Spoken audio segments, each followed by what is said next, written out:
ఆంధ్రప్రదేశ్కి సంబంధించి పవన్ కళ్యాణ్ గారు నిత్యం ఏదో ఒక మీటింగ్లు పెట్టుకుంటూ ఆయన శాఖలకు సంబంధించి రివ్యూ మీటింగ్లు పెట్టుకుంటూ అధికారులను ఉరుకులు పరుగులు పెట్టించడమే కాకుండా అనేక కొత్త కొత్త సంస్కరణలన్నీ కూడా ఆంధ్రప్రదేశ్కి సంబంధించి తీసుకొస్తున్నారు.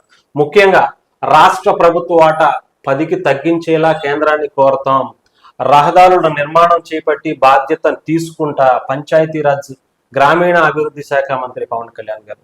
అంటే పంచాయతీరాజ్ శాఖకు సంబంధించి రహదారులు కానీ అన్ని కూడా ఆయనే దగ్గరుండి బాధ్యత తీసుకుంటానని చెప్పడం ఒక అద్భుతమైనటువంటి నిర్ణయం. ఎందుకంటే ఉప ముఖ్యమంత్రి స్థానంలోనే కాకుండా ఒక ఎమ్మెల్యేగా, ముఖ్యంగా ఒక సామాన్యుడిగా ఆయన చాలా అద్భుతమైనటువంటి వ్యక్తి ముందు. అందుకనే ప్రజల కష్టాలు తెలిసినటువంటి వ్యక్తి, ఒక అద్భుతమైనటువంటి విజయం అందుకుని ప్రజల కోసం ఎలా నిలబడాలో అంత హుందాగా నిలబడటమే కాకుండా చేసి ఆచరణలో చూపించేటువంటి వ్యక్తి పవన్ కళ్యాణ్ గారు. ఈసారి పంచాయతీ రాజ్ గ్రామీణాభివృద్ధి శాఖ మంత్రిగా పవన్ కళ్యాణ్ గారు ఉన్నారు. అందరికీ చాలా అంటే ఆయన మార్పు చూపించుకునేటువంటి శాఖగా అనుకోవచ్చు గ్రామీణాభివృద్ధి శాఖకు సంబంధించి.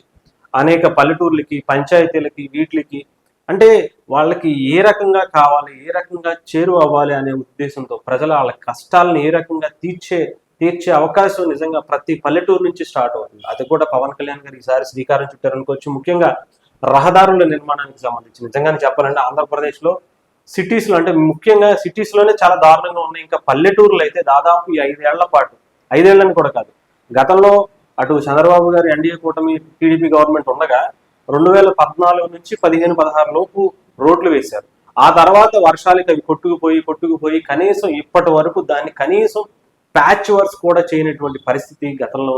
ఇప్పుడు 2024 వరకు వైఎస్ఆర్ గవర్నమెంట్ అయితే కనీసం ప్యాచ్ వర్క్ కూడా చేపించినటువంటి పరిస్థితి. ఎప్పుడో పురాతనమైనటువంటి ఏది మట్టి రోడ్లు ఉండే కదా, కంకర రోడ్లు, ఆ రోడ్లన్నీ కూడా బయటకు వచ్చేసిన పరిస్థితి అయితే ఇప్పుడు ఆంధ్రప్రదేశ్లో. కానీ ఇప్పుడు పవన్ కళ్యాణ్ గారు దాని మీద ఒక కీలకమైనటువంటి నిర్ణయం కాదు, బాధ్యత తీసుకుంటానని చెప్పారు. ఆ బాధ్యతతో ఈసారి పల్లెటూర్లకి ఒక కొత్త శోభ అయితే రాబోతుంది. అందులో భాగంగానే పవన్ కళ్యాణ్ గారు నేను బాధ్యతగా ఉండి నేను రహదారుల నిర్మాణానికి పూర్తి చేస్తానని చెప్పారు.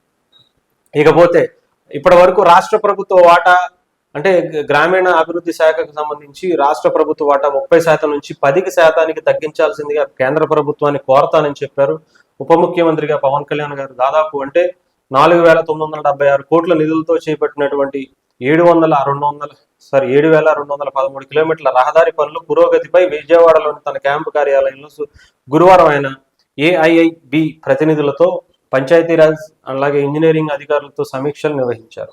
గత ప్రభుత్వంలో బిల్లులు చెల్లింపులు తీవ్ర జాప్యంతో రహదారుల నిర్మాణం జరగలేదు. జరిగినా కూడా కొంత ప్యాచ్ వర్క్స్ కూడా అప్పటి ప్రభుత్వం ఇవ్వకపోతే కాంట్రాక్టులు అసలు ఏ వర్క్ చేయడానికి కూడా, అసలు ఆంధ్రప్రదేశ్లో కాంట్రాక్ట్ అంటేనే కాంట్రాక్టర్లు భయపడిపోయే పరిస్థితికి వచ్చేసింది.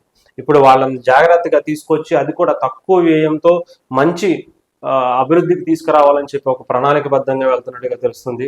సో ఏదేమైనా సరే ఈసారి పవన్ కళ్యాణ్ గారు ఉన్నారు కాబట్టి 100% ఆ కళ సాకారం అవుతుంది. ఎప్పుడైతే పల్లెటూర్లకి మనం వెళ్ళేటప్పుడు మన రోడ్లు బాగున్నాయి, మన ఇళ్ళు బాగున్నాయి, మన కాలువలు బాగున్నాయి, మనకు వచ్చే మంచినీరు బాగుందని చెప్పి మనం కలలు కంటాము. అది ఈసారి పవన్ కళ్యాణ్ గారి రూపంలో ఆ కళ మనకి నిజం కాబోతుందని అనుకోవచ్చు.